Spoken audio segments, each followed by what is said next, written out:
अब है हरिशंकर परसाई। इनकी कहानियां हैं पैसे का खेल, भोला का जीव, इंस्पेक्टर मातादीन सांद पर, बेसारा कॉमन मैन, भगवान को घूस, मिठाई की मक्खी, मास्टर साहब खाते जाइए, शेर और कुत्ता, रसोई घर का और पाखाना, 5 रुपए की आज़ादी। हरि शंकर परसाई से लेंगे हम हरि और शंकर का परसा, यानी परसा जो भगवान जी देते हैं कि आज ये होगा कल ये होगा, यही परसा है। पैसे का खेल, हरि शंकर ने सबसे पहले है पैसे का खेल। तो याद कैसे करें कि हरिशंकर ने परसा दिया, किसने? हरिशंकर ने परसा दिया कि पैसे का खेल। हरिशंकर ने परसा दिया कि आजकल बस सब क्या है, पैसे का खेल है। किसने परसा दिया? हरिशंकर ने परसा दिया कि अब तो पैसे का खेल ही बचा है। और अगला है भोलाराम का जीव।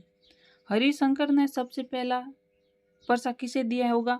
भोलाराम के जीव ने, क्योंकि वो भोला है इसलिए सबसे पहला परसा किसे मिला?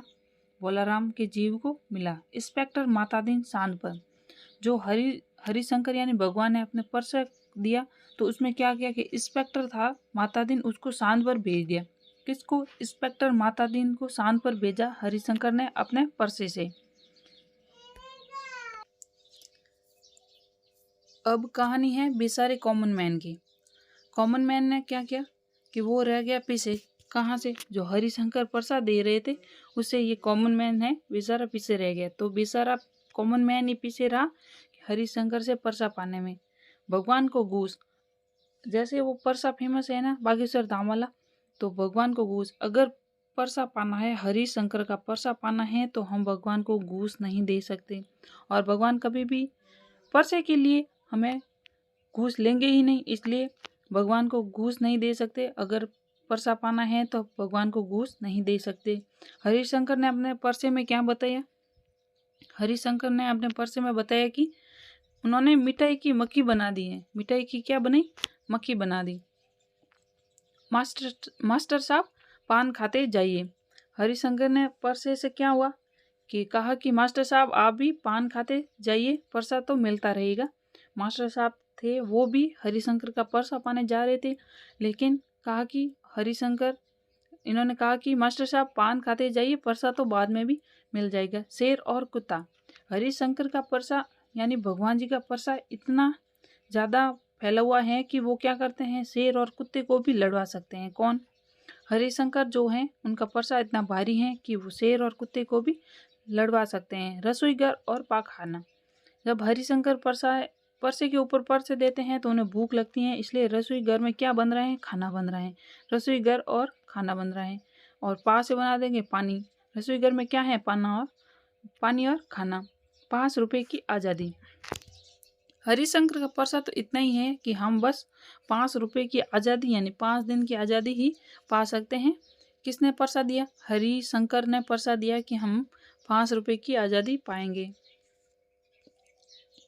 अब है इम्पोर्टेंट है, महत्वपूर्ण है, फणीश्वर नाथ रेणु।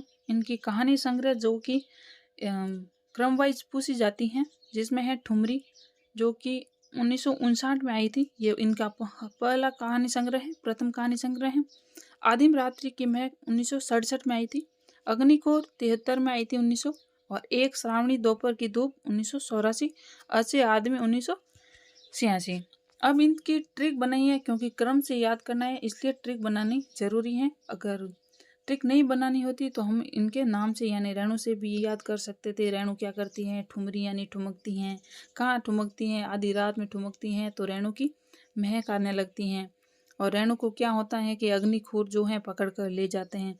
लेकिन इसको हम कमें क्या है कि क्रम से याद नहीं कर सकते, इसलिए मैंने ट्रिक बनाई है कि रेणु की कहानी में क्या है, ठुमरी ने ठुमके लगाए। सबसे पहले है कि ठुमरी है तो रेणु की कहानी से याद आ जाएंगे कि इनकी कहानी की ट्रिक है। तो रेणु की कहानी में ठुमरी ने ठुमके लगाए तो आदिम रात्रि की महक भी महक उठी। जो आदिम रात्रि की महक थी वो भी महक उठी, क्योंकि ठुमरी ने ठुमके लगाए तो आदिम रात्रि की महक भी महक उठी। तभी अग्निखोर, जो अग्निखोर थे वो एक श्रावणी दोपहर की धूप में आए। अग्निखोर कब आए?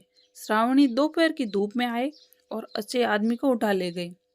वापस से देखते हैं कि रेणु की कहानी में जो ठुमरी हैं वो ठुमके लगाए तो आदिम रात्रि की महक भी महक उठी। तभी अग्निखोर एक श्रावणी दोपहर की धूप में आए और अच्छे आदमी को उठा ले गए।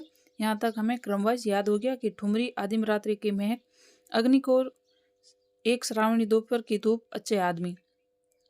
अब फणीश्वर नाथ रेणु जी की कहानियां हैं, बड़ी चर्चित हैं। मैंने कहानी के माध्यम से याद करवाया है। चलो देखते हैं। सबसे पहले हैं वट बाबा, इनकी कहानी है जो कि बाबा बटेश्वर नाथ भी हैं। इनकी पहली कहानी है वट बाबा, जो कि 1944 में विश्वामित्र पत्रिका कहाँ से, कलकत्ता से प्रकाशित हुए थे।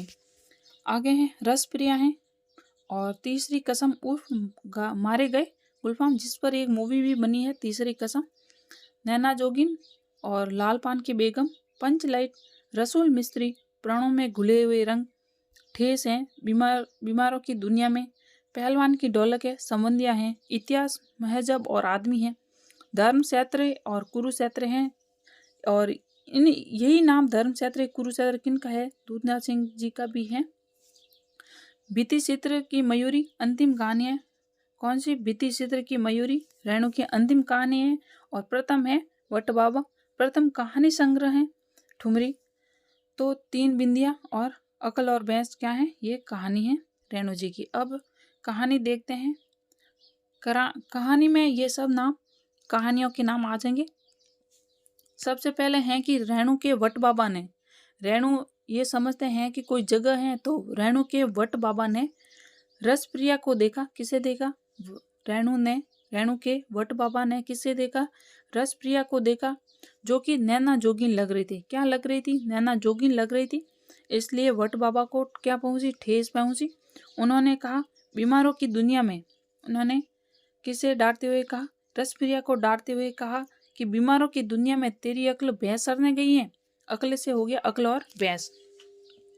क्या कहा? कहा कि बीमारों की दुनिया में तेरी अक्ल भैंस सरने गई है, जो 3-3 बिंदियां लगाई हैं, जो 3-3 बिंदियां लगाई हैं। लाल पान की बेगम भी पंच लाइट में भी ऐसी नहीं दिखती जैसी तू लग रही है। और तीसरी कसम, तू तो पहलवान की ढोलक लग रही है। और डांटते हुए, रसप्रिया को डांटते हुए कहते हैं, संबंधिया को देखा है कभी?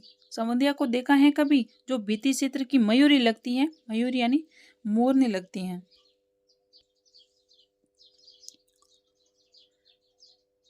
जब वो आती हैं, कौन आती है? जब संबंधिया आती हैं, जो कि एक बीती चित्र की मयूरी लगती हैं। जब वो आती हैं तो इतिहास, महजब और आदमी भी धर्म क्षेत्र से कुरुक्षेत्र बन जाते हैं। जब वो किसे देखते हैं? संबंधिया को देखते हैं, तो क्या होता है? जो इतिहास है, मजहब है, आदमी है, वो सब धर्म क्षेत्र से कुरुक्षेत्र बन जाते हैं। इसलिए तू एक काम कर, रसूल मिस्त्री के पास जा और प्राणों में घुले हुए रंग लेकर आ, ताकि तू भी सुंदर लगे। वापस इनकी कहानी देखते हैं। रेणु के वट बाबा ने रसप्रिया को देखा तो वो कैसी लग रही थी? वो नैना जोगी लग रही थी। इसलिए वट बाबा को ठेस पहुंची, यानी दुख हुआ कि ये कैसी लग रही है। उन्होंने कहा बीमारों की दुनिया में, मतलब इस बीमारों की दुनिया में तेरी अक्ल भैंस सरने गई है, जो 3-3 बिंदियां लगाई है। लाल पान की बेगम भी जो है पंच लाइट में भी ऐसी नहीं दिखती जैसे तू दिख रही है। तीसरी कसम, तू तो पहलवान की ढोलक लग रही है, मतलब अच्छी नहीं दिख रही है। और संबंधिया को देखा है कभी? उसको समझाते हुए कहते हैं कि संबंधिया को देखा है कभी? वो तो बीती चित्र की मयूरी लगती हैं।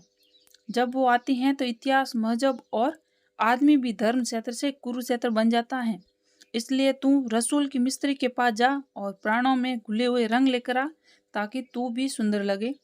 ये रेणु जी की कहानियां हैं, मुझे लगता है कि याद हो गई होगी। अब है कृष्णा अग्निहोत्री की कहानियां। इनकी एक कहानी है जो है अपने अपने कुरुक्षेत्र। अभी देखा कि जो धर्म क्षेत्र और कुरुक्षेत्र है वो रेणु और दूधनाथ जी की कहानी है, लेकिन अपने अपने कुरुक्षेत्र जो है वो कृष्णा अग्निहोत्री हैं। कृष्ण जी कहते हैं कि हमें अगर कुछ चाहिए तो अपनों से भी कुरुक्षेत्र में जाना पड़ेगा, कि अपनों के लिए अपनों से ही कुरुक्षेत्र में जाना पड़ेगा। जैसे कुरुक्षेत्र में कौन? पांडव और उनकी मध्य लड़ाई हुई थी भाइयों भाइयों के बीच। जो कृष्ण अग्निहोत्री हैं इनकी दो आत्मकथाएं हैं, लगता नहीं दिल मेरा और औरत। इसको याद रख सकते हैं कि जब हमारे पास कृष्ण भगवान नहीं होते हैं तो हमारा क्या नहीं होता है, दिल नहीं लगता है और औरत। अब है मोहन राकेश, इनके भी क्रम पूछे जाते हैं इसलिए मैंने यह ट्रिक बनाई है। इनके कहानी संग्रह हैं जिसमें से हैं इंसान के खंडर जो कि 1950 में आए थे, और ये इनका प्रथम कहानी संग्रह है, याद रखना है, इम्पोर्टेंट है, महत्वपूर्ण है कि इंसान के खंडर किनका कहानी संग्रह है, तो मोहन राकेश का कहानी संग्रह है। एक और जिंदगी जो कि 1961 में आया था। और आगे है फौलाद का आकाश, फौलाद का आकाश 1966 में आया। रोए और ऐसे 1967 में आया। आस के साए 1968 में आया और मिले जुले शहरे 1969 में आया। इनकी कहानी संग्रह की ट्रिक है कि मोहन राकेश अपनी कहानियों में कहते हैं कि इंसान के खंडरों में एक और जिंदगी भी फौलाद के आकाश में उड़ रही है। कौन? इंसानों के खंडर हैं जिसमें इंसानों को क्या हो गया है, खंडर हो गया है। एक और जिंदगी भी है जो कि फौलाद के आकाश में, बस आकाश में क्या हो रही है, फौलाद के आकाश में उड़ रही है। उसके रोए और ऐसे, उसके बाल जो हैं आज के साए के रूप में, रोए और ऐसे आज के साए के रूप में, यानी बाल रोए आज के साए के रूप में कहाँ मिले जुले चेहरे के रूप में नजर आते हैं। कुछ रेसे बचे हैं जो कि आज के साए में कभी कभी मिले जुले चेहरे के रूप में नजर आते हैं। ये इनकी कहानी संग्रह है। मोहन राकेश की कहानियाँ भी हैं जिसमें से हैं मिट्टी के रंग जो कि इनकी पहली कहानी है। पहली कहानी संग्रह है इंसान के खंडर, और इनकी प्रथम कहानी है तो वो है मिट्टी के रंग। मलबे का मालिक जो कि एक देश विभाजन की त्रासदी पर लिखी गई है। आद्रा है, उसकी रोटी है, मिसपाल है, 5वें माले का फ्लैट है, सेफ्टी पिन है, उलझे धागे हैं, जख्म है, सुहागने हैं, वासना की दुनिया, वासना की साया में, परमात्मा का कुत्ता, एक ठहरा हुआ साकू, जानवर और जानवर, डॉक्टर, नए बादल और अपरिचित। इनकी महत्वपूर्ण कहानियां हैं मोहन राकेश जी की। अब देखते हैं कि इसकी ट्रिक क्या है। मोहन राकेश की इनकी ट्रिक है कि मिट्टी के रंग में रंगा मलबे का मालिक कौन है? मिसपाल है।